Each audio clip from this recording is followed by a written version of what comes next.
G'day and welcome to the Hunting Connection podcast. My name is Zach Williams and I am your host. Here we'll connect you with hunters, fishers and outdoor enthusiasts from around the globe. This podcast will share hunting and fishing stories including past experiences and tackle the tough hunting stereotypes our community faces. We hope to be a positive influence to those outside the community while also having a laugh along the way. Hope you enjoy the podcast.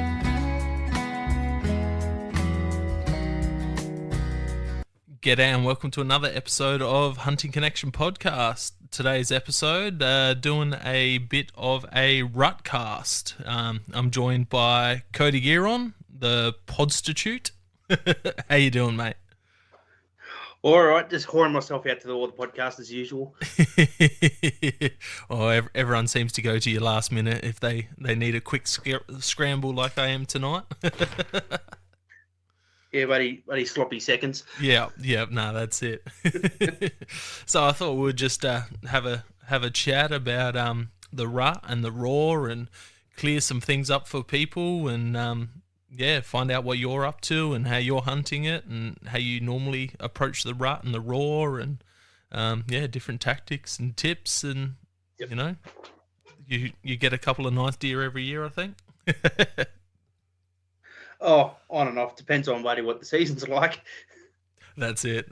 Has speaking of season, how's it all looking on your side of things? There's plenty of a green pick around, but the ground's it's a bit dry and it's still warm. Like I'm waiting for a nice frost to come through. Hopefully in the next couple of days we'll get a frost. But yeah, it's those cold nights and those warm days are really starting to kick in now. That's good. Has feed been in your area over the last few months during antler growth? So around November, early December, like the place was bare. Like you're kicking dust up everywhere. Like there wasn't a pick of feed around. Fortunately, we got a bit of rain there about Christmas time, and we've got some continuous storms all through the summer. So that's picked up a lot of feed, and hopefully that's put a bit of an antler growth.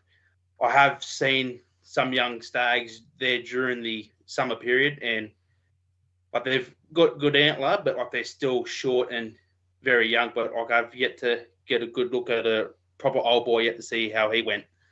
Yeah, beautiful. You sent through a couple photos the other day. I definitely would be pulling the trigger on on them if I had reds in the area, but not like the quality of the reds that are in that area. Yeah. No. Although that one I sent you was pretty tempting to have a crack at, but I was like, nah, we'll sit back and see what happens. Yeah, that's it. It's been pretty much the same here.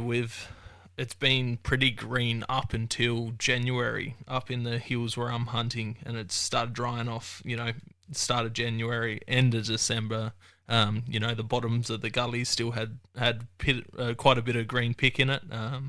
I went out 2 weeks ago with the young lad, and some of the gullies still had some nice green under, but a few of the dams are starting to dry up and that now. So hopefully that turns around with a bit of cooler weather coming through. Hopefully. Yeah, didn't really see anything. I've been real slack on scouting this year. It's been been so busy with family commitments, haven't even been able to put trail cameras out. I've still got trail cameras out on one property from last year, and I haven't been there since the rut last year. I'm a bit the same too, because you get the family commitments, get the work. I usually do my scouting through the work. So I'll be out cattle mustering or buddy fencing, and I could sort of just have the binos there with me, and I could just have a bit of a glance around every now and then. I keep tracking things that way, so that's sort of a privilege that I get that not many other people get. But yeah, just like work's taken me away from the main red deer blocks, and just a couple of family things have happened recently that's slowed it down. But yeah, we're working through that one. Nice little trip down to Adelaide and eventful trip to Queensland for you. Oh yeah. So yeah, we'll jump into that quickly. What do you think of Adelaide and South Australia? Is it as a desert as Josh from Send It Mate makes it out to be? He's not too far off. Like when you sent me like for a bit of a tour through the Adelaide Hills there, me and the missus went for a sticky beak around there. It looks fairly similar to the country that you find around here, like around Safala and Hill End and like that sort of gold mining goat country. Yep. It looks quite similar to that. Yeah, I would say it is very similar. It's not as flat as a lot of New South Welshmen think it is when they first come over here. Oh, once you get out from Adelaide, it's pretty fucking flat. Yeah, once you get down into Adelaide, it is, that's for sure. But then, yeah, once you get into the hills, it's not as flat as people make it out to be, or dry. Yeah. But even when she was pretty fucking dry. Like you were saying, oh yeah, like you come down here during the wet time. I looked around and said, are you fucking sure? well, compared to some previous summers, this has been a pretty mild one. I reckon we only had a couple days break 40. Usually around the weeks leading up to Christmas, we got 2.5 weeks of 40, 45 degrees plus. Not dropping below 35 at night. Yeah, like we got a few high 30 days, but we never. I think we probably had like 2 or 3 days where we hit the 40 mark. Yeah. But yeah, like it hasn't been like a terrible summer. Like I remember when I first moved into the house that we're in now, like we had the aircon cranking all the time because we were getting some big 40-degree days there for a bit. But the last summer it didn't get that bad. Yeah, it's good. I'm hoping that because there was a bit more green pick around, that the antler growth is a bit better this year. My main fallow blocks aren't really great for genetics, so getting any any source of feed that fattens them up and helps with antler growth will be good. Yeah, no, well, see, you just got to see what the season brings now. That's it. And you were going on a chittle hunt. What happened there? What caused that to be on pause? Well, so we were planning a family holiday up to Cairns and Townsville. We had friends up at Townsville that we wanted to go see before they moved away from there down towards Melbourne, where they're looking for work down there. So I thought we'll go up there, catch them while they're still there. And I thought, well, don't know the next time we're going to be that far north into prime chittle country. I'll sneak a hunt in. So I booked the hunt in through a couple of mates, got it all worked out for a 2-day hunt. And we were going to spend a week up at Cairns, then I was going to come back and do a hunt. Then like we were going to chill around and have a look around Townsville for the remaining of our time there.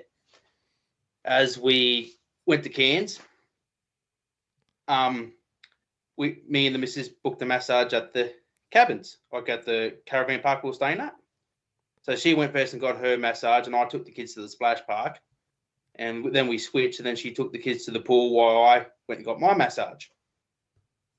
While I was getting my massage, the missus went into the design of the pool was not very safe, very stupidly built. When I went and had looked at it later, but what ended up happening was that she slipped on a tile into a bit of a drop bank in the pool, and she ended up ripping the skin off one foot down the raw nerve and breaking the other foot. Fuck. Not good. Yeah, I just remember you're like, yep, going out hunting soon, got it all sorted, we're heading up there in the next couple of days, and then you sent me a message saying, I don't think I'm going out hunting anymore. The partner's broke her ankle. I'm like, oh no. Yeah, so we spent so that was on the first day of the proper holiday, so we spent the rest of the time in Cairns dealing with doctors and hospitals, like trying to work out what's exactly happened. And I think what's happened is she's broken the third bone back from the toes. Yep. So and they basically you've got to keep it elevated, like you can't do anything. Or I try to me being selfish, I try to salvage the hunt in some manner, but like it just couldn't be done. Like there was no way like she could handle 2 kids and like having 2 busted feet. So we pulled the plug on the whole trip, and yeah, we flew back to New South. Oh, bloody eventful when you didn't even hit the ground, man. That's devastating, but I hope your partner's healing up and she's on the mend. She's on the mend slowly. I just got to keep encouraging her to, keep off her feet because, yeah, she hates sitting still. Like, she needs to be out accomplishing and achieving stuff. So it's very difficult for her to be sitting still for such a long period of time. Oh, I bet. So it's gonna be it's hard. It's been hard for her. Oh, I've been there with a broken ankle, man. I was stubborn and didn't go to the hospital for a couple of days, and kept trying to walk on it and push through it. I think I tried getting out with a bow and trying to shoot a couple hairs, limping around on it, and then eventually went to the hospital, and the nurse is like, "What is up with your ankle? It should not look like that." I'm like, "Yeah, it hurts a bit," and ended up getting just a little bit. Ended up getting a cast on it, and I've just sitting on the couch for like 2 weeks, and I'm like, I can't handle this. So rang a mate up. He's like, "Oh, let's go bow fishing." So ended up going out bow fishing while on crutches. She's in the moon boot because they had to set the cold cast thing. That was a bit pointless trying to put her foot into a cast. So she's just got to grit her teeth and try to get through it. The one that scraped the skin, it's almost all but healed, but yeah, she's still got a bit to go on the broken one. So it's just a long, painful waiting process to get to the finish line. Oh, hopefully she heals before your raw season kicks off, so you can get out. As selfish as that sounds. No, well, but she understands. Her and the kids are coming out with me out to the farm for the Easter weekend to do a bit of a hunting. She might be sitting up, but yeah, like I'll try to take the kids out with me, and while trying to guide a couple of mates that are coming out. Yeah, beautiful. Has it starting to look around your area right now? It is the 27th of March. How are things starting to look around your area for deer sign and activity? So I don't really get out and look for sign like everyone probably should, because one of my main blocks that I look at, it's fairly open, so I can sit back from a distance and I sort of just go, if I can see deer moving and I can see a stag carrying on, then I know it's on. So I sort of use one block as an indicator block for the rest, and then said, righto, they're carrying on here, so they should be going off elsewhere. And it's usually from this period, like it should be starting to get off at any day now. Do you notice it like kicks off very similar time every year, or is there certain? I know people say the weather doesn't have much to do with it, but do you notice that as soon as that weather starts cooling off in the mornings? I think it's a combination of both. Like I'll go back through the years. I'll look at the dates on photos I've taken of raw and red stags, and like it's always in the same week period that they're like at their peak, going at their hardest. But at the same time, if it's a little bit too hot, they won't go as hard. So as soon as that good cold snap is just something just switches in their head that makes them go just even harder, rather than just trying to keep it a little bit quiet and try not to overheat. Yeah, beautiful. This is an off-cuff podcast. I don't have my usual lineup of questions, so I'm thinking on the fly here. What's the difference between the fallow in your area and the reds in your area? Like, what do the reds usually start going first, towards that end of March, and then early April the fallow start going, or are they very similar? It's hard to say with the fallow, because like I've not really caught the fallow croaking or anything like that in my area, just because like I'm always focused on the red, so I tend to ignore the fallow. But everyone else, like people I went to the ADA with and other local hunters, they're more focused on the fallow than I am.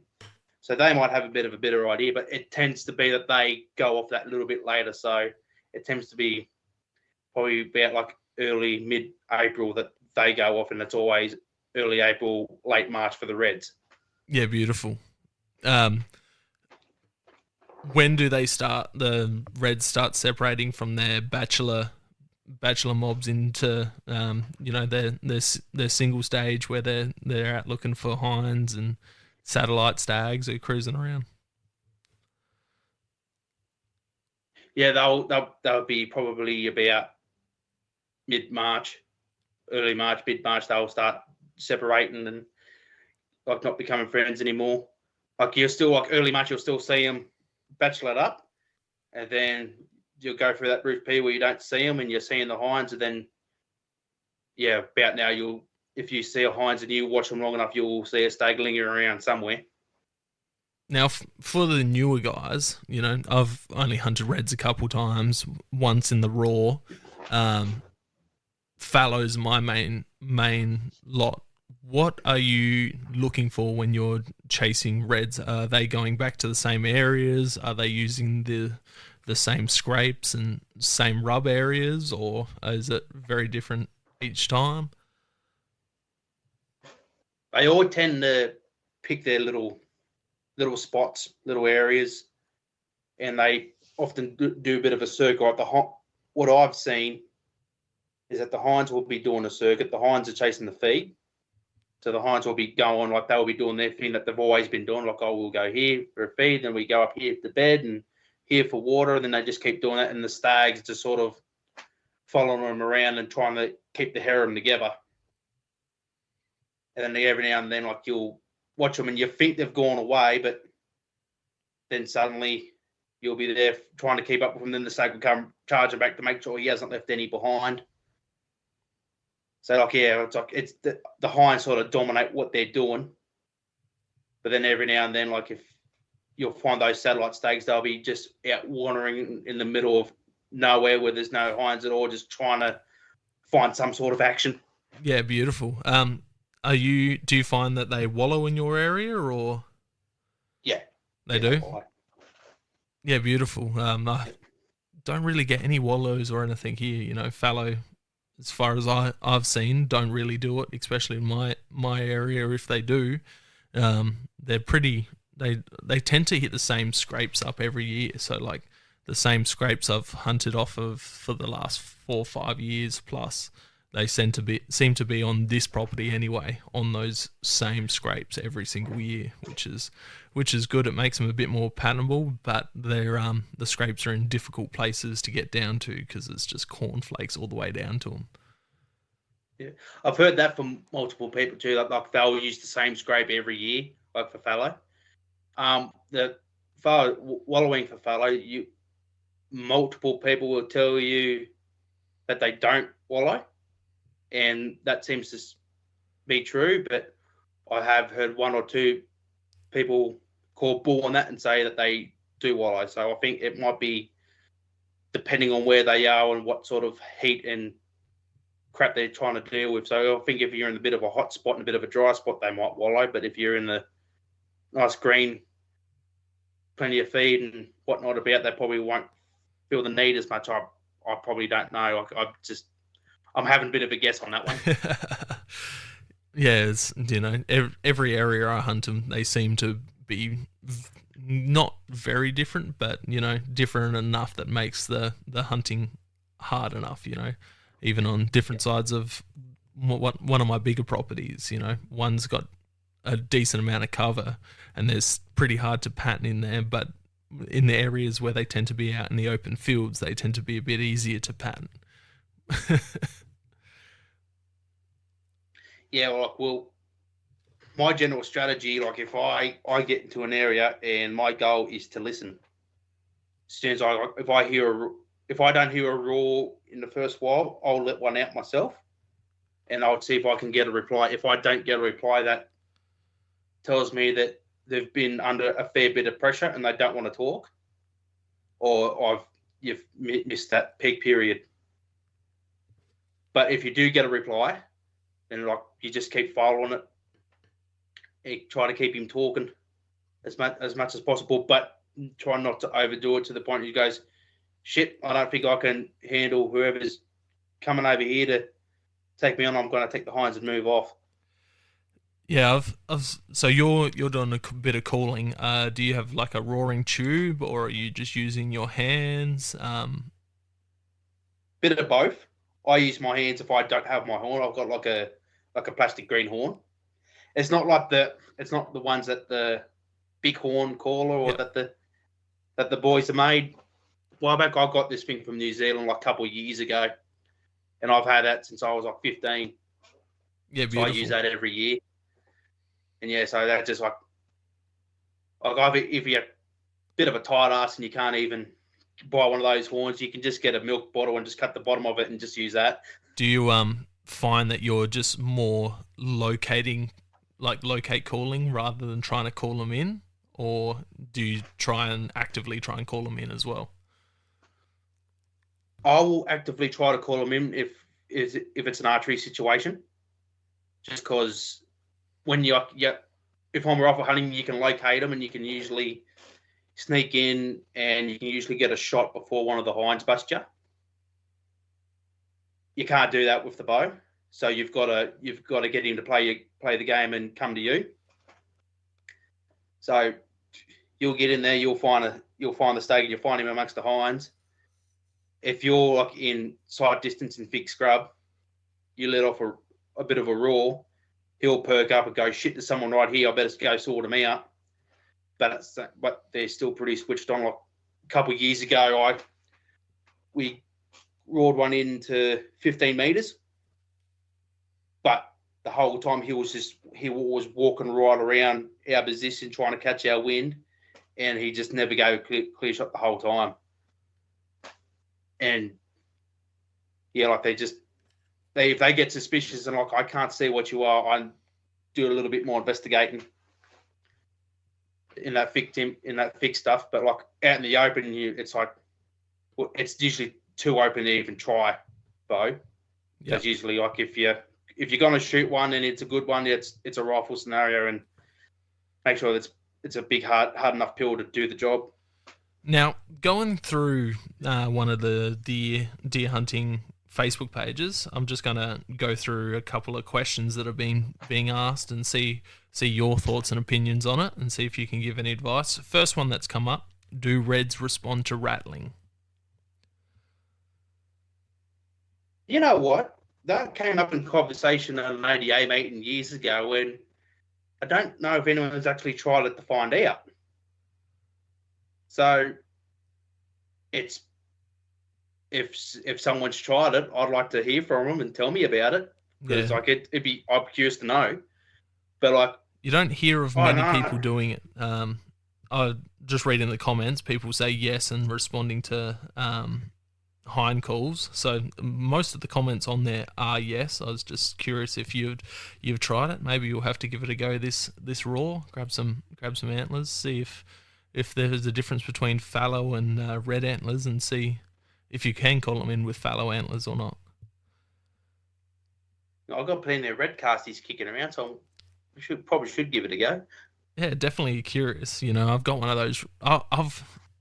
Have you done much rattling for fallow? The one there over my shoulder, that's my first archery fallow buck, and we got him by rattling him in. And what time of year, what time of the rut were you trying to rattle him in? Yeah, that was about April. I think that was about mid-April we got him. Like that was another Easter weekend, but that was during the April. That was, God, that's a bloody decade ago now. I reckon when I shot that thing, but like I remember like the bucks were croaking and carrying on hard, and like just if you got in the right spot, like anything would respond to the rattle. That's like good. You'd get any sort of deer, they'd come poking in. Like I shot that thing at 10 meters. Yeah, see, I've had a couple of young bucks being rattled up for me by friends. None presenting a shot, but when I've gone out by myself, I don't have that much luck with rattling. You know, I try it every year. I've actually upgraded my rattlers this year to a bigger set. You know, I've always had this, 2.5-year-old or probably a 2.5-year-old head, and I've probably gone up to a 3.5-year-old head now. So see if that makes much more of a difference. You know, you see people rattling with ginormous antlers, so I'll try something a bit bigger and see if that gets the bucks a bit more interested. Yeah, well, we had like a good palm set to rattle in that fella, and like it seemed to do the trick. Like all the rattling seemed to have worked, but yeah, like they were a big set of antlers that we were using. Yeah, it'd be interesting to see how that goes because I got one of those, the American rack packs, the plastic ones that clip together and you turn them sideways and Yeah, rattle them in. yeah. Yeah, that's it. I haven't had much luck with them either, but I give it a go every year. It's not, I've got my croaking. I think my croaking's down packed and not too bad, but yeah, it's just you know, working out these gullies, trying to play the wind right, trying to get the days right. Not last year, year before I got in. Actually, might have been last year after I got back from New Zealand. My bow property that I usually pretty much only keep for bow only. I took the rifle out there and got in nice and close to a nice young buck that was croaking his head off. That would have been the 13th of April last year. Didn't get a shot, but it's always good getting that close to a nice croaking buck, and it's always you get in nice and close when you've got a rifle than when you've got the bow. I think wind's probably your biggest killer for rudd hunting, in my opinion. Just because, like, if you get like a howl all of a day, like you're not going to hear them. And like on one of my good blocks, it's like get some very steep mountainous gullies and real thick bush. And if you get on there on the wrong day, like you can't hunt it because the wind swirls all through it, and yeah, you got no hope of actually getting in close to anything. So if you've got to try to pick your days right and see what the wind does to have any success. But it's an effort. Yeah, oh man, that's it. This one property that's my closest property. I've got two spots I can enter off of. One's reasonably high up, the other's lower down, but it's all on the same side of the property. And then the other two sides of the property is all private property, and so I can't access through those sides. And then the back of it's national park, so I can't access through that side either. And if the wind's wrong, it's just you pretty much have to ride it off, or try and hug the fence line and work your way around the property to the back, and then work your way back around. It can be an absolute pain in the butt. Yeah, like I look at mine and say, like, depending on what the wind's doing, like if the wind's buddy up my neck, I usually got to go, do I walk across the open paddock and go right to the end and then like hunt my way back with the wind in my face, or do I go up and then hunt the open back, or do I hunt a different, just got to try to work out what's the plan. I usually try to set up that I'm like spending time in the scrub the most, because they're not always going to hang out in the open, especially the big secretive fellas. Yeah, that's it. This property that I'm talking about, it's just all scrub. The owners don't do anything with it. I don't even think they leave their yard. So it's just pretty thick scrub, and you struggle to walk around, and you have to try and, I normally get in there around March and kind of clear my trails, move sticks and branches off so I can kind of get in there a bit quieter. But yeah, especially when I'm taking the younger lad out, it's a pretty steep property, so it's just a lot of cornflakes, a lot of sticks cracking and rocks tumbling, and yeah, dragging the young fella along adds a bit of extra pressure too. Yeah, that's it. You taking him out this year to get on some roaring stags? I'm going to try to take them both out. Like I've got the little Kathmandu pack ready for the little girl, and see if I'll bring the young fella out for a walk. I can at least get him out for a bit of a bushwalk, because they can't let him be trapped in the house all day watching TV. He's a little bit obsessed with his tablet at the second, so I'm just trying to encourage him to sort of get away from it as much as possible. Yeah, that's just the age. If you let him have it, it can be just that little bit easier sometimes. And yeah, it's a bit of like taking give. It's like, when's the best time to let them have it? When's the best time to put your foot and say, "Nah, get rid of that thing, or get it out of the house." Yeah, they can learn some stuff off of it though, which has been good. My youngest has been watching lots of animal shows and sciencey stuff, so he's constantly coming up with questions and facts about different animals and stuff. So he was very curious out hunting the other day. Lots of questions. We actually got to see a few deer with him this time, and that's probably the first time he's seen that many deer together. So he was pretty excited about that. But the one thing he was really holding on to was the sunrise. He was just like, "Oh, Dad, the sunrise is so beautiful." And then everyone that he was telling that he was going at, they went out hunting. He's just telling them how beautiful the sunrise was. That was his favorite thing about the day. It was a beautiful, beautiful red sunrise. So that was one good thing about it. Oh, we'll get plenty of those. Yeah, that's it. I'll try and get him out a bit more this year. I'm going to try and do an overnighter with him on the bigger block, take the swags out and camp out. See how that goes and see if we can find anything croaking. He hasn't actually seen a deer dropped yet. The oldest has seen a few, but yeah, the youngest hasn't seen any. He just sees the meat and the the cooked meat when I get home and I'm butchering and cooking stuff. So yeah, well, me and the young fella, we got a 9-point last year together. Yeah, I was like, photos. I was like, wasn't planning on it, didn't think it was going to happen, but like those are just like to be able to share that with a young fella, that was pretty special.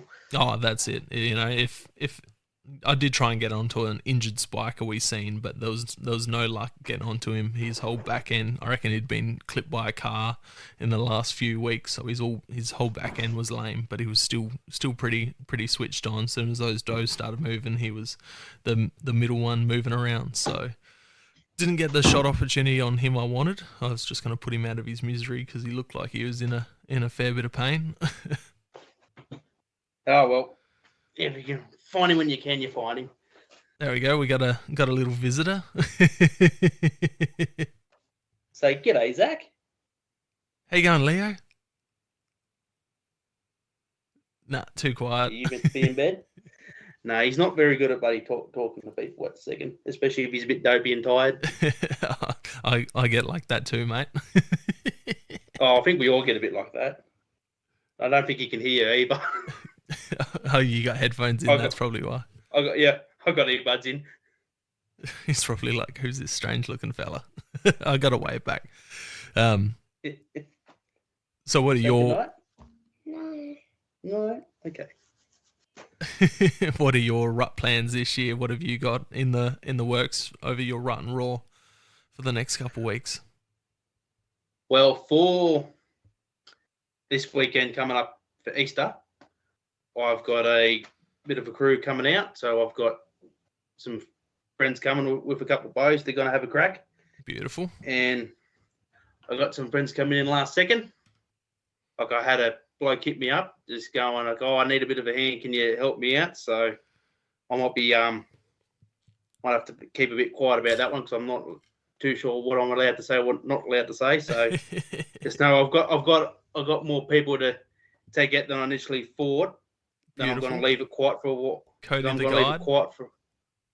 Yeah, so I'm going to leave it quiet for a while. Then there's going to be some people that your listeners might recognise from South Australia. They're going to come up and have a crack as well. Yeah, beautiful. I'm keen to see how that all pans out, and keen to see the photos. What about hunting for yourself? Are you squeezing a few days in there just for yourself before they get there, or? No, just between family and work-wise, it's a little bit too hard to sort of get time in for myself. So that's it. But I enjoy getting out with everyone else in guidance. So that's fun for me watching other people get success.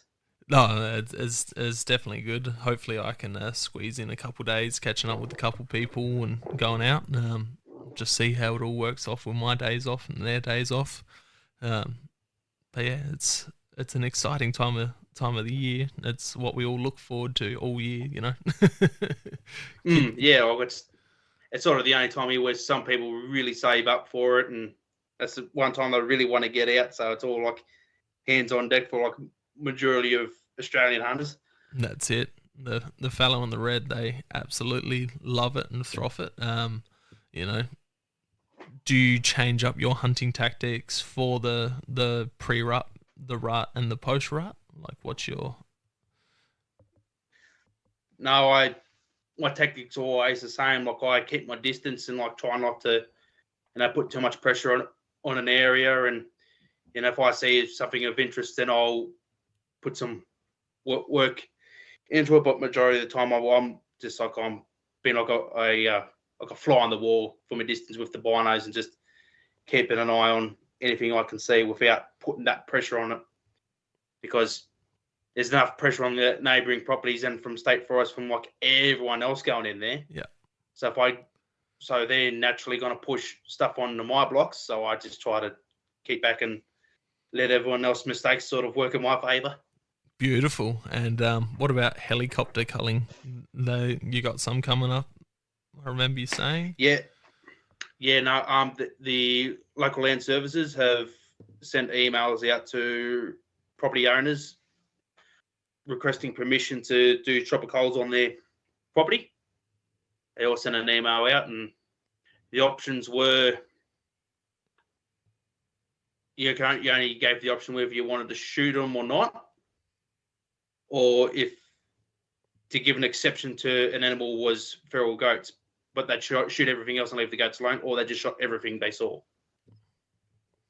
And like I know a few of the fellas and neighbours, they just said no outright to any culling, so that's good. We'll see how that goes. But unfortunately, they'll still hit State Forest, and they'll put a little bit of added pressure to the guys that only get access to public land, which is suckish for them because it's already hard enough trying to get onto them, like with hunter pressure. Then they add that into it, so it's just a pain in the ass.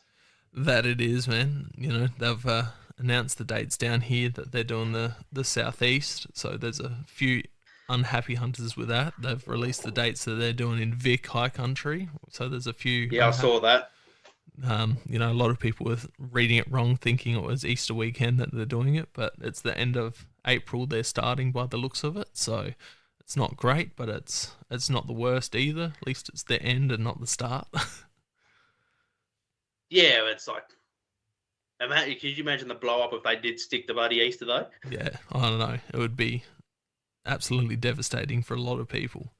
Yeah, it's just helicopter culling, eh? Yeah. Hopefully they be good this year around your property. I know you've had problems with it in the past of them chasing stuff out and chasing them back into the forest off of your property. Yeah, well, they left it alone there last year, and we'll kick back and see what happens this year. I'll be keeping a close eye on the skies, I think. Well, make sure you record so we can share this stuff around to make people a bit more knowledgeable about how they do it, and the differences between the government colours and the actual hunters themselves, which is you hear a lot of stories. Yeah, all the stories. But we'll wrap this up. It was only going to be a quick podcast, just a quick rut chat. A rut cast, as some might call it. Wish this will come out on Tuesday, whatever the date is there. Just after Easter, so hopefully people have been successful. Hopefully people are getting ready to get successful. I've seen Luke from the Hunting Republic podcast had just put 5 days, hard days in chasing reds around the Brisbane Valley there, or up in Queensland somewhere, and it looks like he had his ass handed to him. The poor bastard. Looked like the weather was pretty wet. Yeah, and then you got the likes of buddy Brett and Haynes. You've gone off and shot a bloody thick mongrel of a bloody thing, and what a head that was from ear to ear. Oh, what a head that was! Shit, it was thick. Especially because it must have been a last minute hunt. Because when I was speaking to Hainesy last, he's like, "Yeah, got nothing planned. I'm just gonna hunt locally." And then next minute, I see him in New South with Brett. Well, I'll wish you luck, Cody, and everyone head over to Cody's Instagram. I'm sure you've all seen it by now. Follow him on his Rut and Raw adventures with all these special guests he's having down. Hopefully there's some more content to come out, not giving any hints out. But yeah, hopefully you have a good Rut and Raw, and you find some nice animals for yourself and your guests, and I look forward to getting up there one day with you. Yeah, no, we'll get you up here one day, like wherever even if it's to shoot a dirty old pig or something, like we'll get you up here for a crack. Yeah, who would want to shoot a pig, seriously? Oh, some bloke who doesn't believe they exist in Australia at all. Yeah, I'll go up there and won't see one, I bet you. Or you'll find a bloody mongrel sucker. Oh, that's fine with me. You know, bacon seed, anything's getting an arrow thrown at it. Anyway, Cody, well, cheers for jumping on, and we'll say goodbye, and yeah, good luck, and keen to see what you get up to and what you drop. Yeah, keen to see how you go as well on your end. And to everyone that's listening, and like, you know, if your rut has ended and you didn't have much luck, that doesn't mean your hunting's over. Like, you still got the chance to bloody get out during the winter months and still have a chance of getting that bucks and stags. So, like, don't have to hook everything on the rut alone. Like, there's still more time left in the year to have another crack. That's it. It's not the end all be all, but it is when they're making the noise and having the most fun to hunt them. But then again, you can hunt them all year round. You know, that's the one good thing about Australia. You know, the rut's the focus in the States and other countries, because that's when their season is. Our season's, you know, 365 days a year, if you're lucky enough, like you. Anyway, Cody, thank you very much for coming on, and yeah, like I said, I'm keen to see how you fare this rut. I don't have very high hopes for myself this rut, but we'll see what shows up. And I'll keep everyone posted anyway. As will I. Will probably be lots of sunrise and sunset photos on my end. I'll get in on that hashtag Ollie Sunshine. Easy, man. Have a good one. But you too, mate. Thank you for joining us on another episode of Hunting Connection Podcast. We hope you've enjoyed our discussions and gained valuable insights into the world of hunting, fishing, and the outdoors. To stay connected with us and never miss out on an update, please be sure to follow us on social media, all at Hunting Connection Podcast. We appreciate your support and would love for you to share the podcast with your friends and family. Don't forget to tag us in your hunting photos on social media and let us know about your experiences. Your feedback is invaluable to us, so please take a moment to subscribe, rate, and review the podcast. Together, we continue growing and delivering more captivating episodes for all hunting enthusiasts. Stay connected, stay informed, and keep pursuing your passion for the hunt. Until next time, happy hunting.